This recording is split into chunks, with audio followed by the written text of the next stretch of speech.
মা কি রান্না করছো আজ? আজকে আমি বানাচ্ছি পেঁপের চন্দ্রপুলি। চন্দ্রপুলি বানাতে কি কি লাগছে আমি দেখিয়ে দিচ্ছি। পেঁপে তো অবশ্যই লাগবে, পেঁপে রয়েছে, আমি পেঁপেটাকে গ্রেট করে নেব। গুঁড়ো দুধ লাগছে, খোয়া ক্ষীর লাগছে, চিনি তো লাগবেই, মিষ্টি, ছানা আছে, দুধ আর এলাচ পাউডার অল্প লাগবে, আমার ঘিও সামান্য লাগবে। চন্দ্রপুলি শুরু করে দিচ্ছি। এবারে প্রথমে আমি পেঁপেটাকে গ্রেট করে নিয়েছি, জাস্ট একটুখানি ভাপিয়ে নেব, সেদ্ধ পুরো হবে না। আমি একটু জল দিলাম কড়াতে,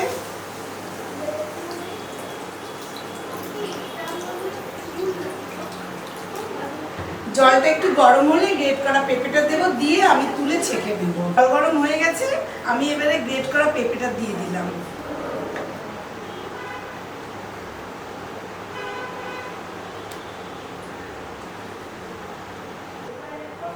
বেশি সেদ্ধ হয়ে গেলে ভালো লাগবে না।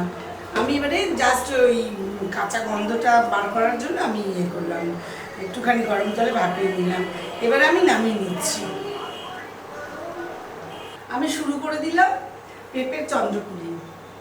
আচ্ছা, প্রথমে আমি একটু দুধ দিয়ে দিলাম, দুধটা ফুটুক, তারপরে আমি পরপর সব দিয়ে দেবো। ফার্স্ট জলে একটু ভাপিয়ে নিয়েছিলাম, আমি ছাঁকনিতে রেখে দিয়েছি, যদি আবার কিছু জল থেকে যায় জলটা পড়ে যাবে। দুধটা ফুটে উঠেছে, এবারে আমি এক এক করে সব দিচ্ছি। আমি দিচ্ছি 2 টেবিল চামচ বড় বড় 2 টেবিল চামচ ছানা। ছানাটা একটু মিশিয়ে নিই। এবারে আমি অল্প সামান্য খোয়া ক্ষীর দিচ্ছি, এই 2.5 টেবিল চামচের মতো খোয়া ক্ষীর দিলাম। আবার আমি মিশিয়ে নিলাম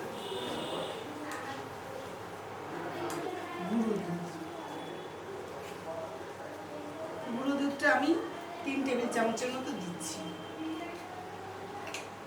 আবার মিশিয়ে নিলাম। চন্দ্রপুলি তো একটু মিষ্টিটা কম হবে। আর একটু গলে মানে জল বেরিয়ে আসবে, তো একটু নাড়তে থাকি। পেঁপেটা আমি দিচ্ছি, আমি টেবিল চামচ মেপেই দেখিয়ে দিচ্ছি।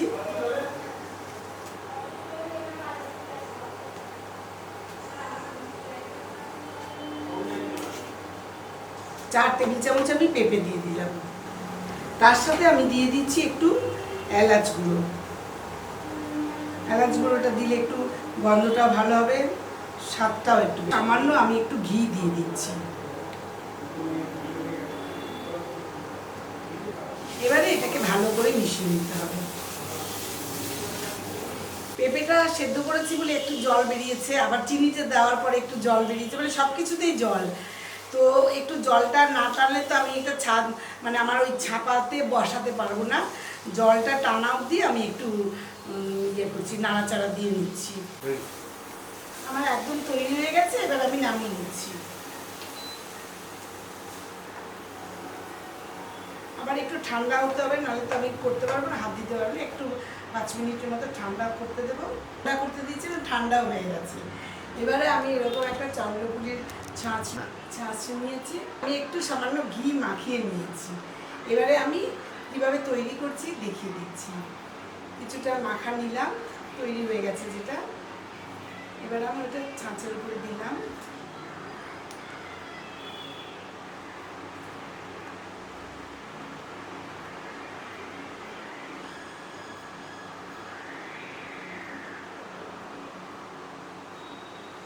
একটু চেপে চেপে বসিয়ে দিতে হবে, তবেই ওর ফুলটা উঠবে। এভাবে এটা বার করে দিতে হবে, এইভাবে সবগুলো বানিয়ে নিতে হবে।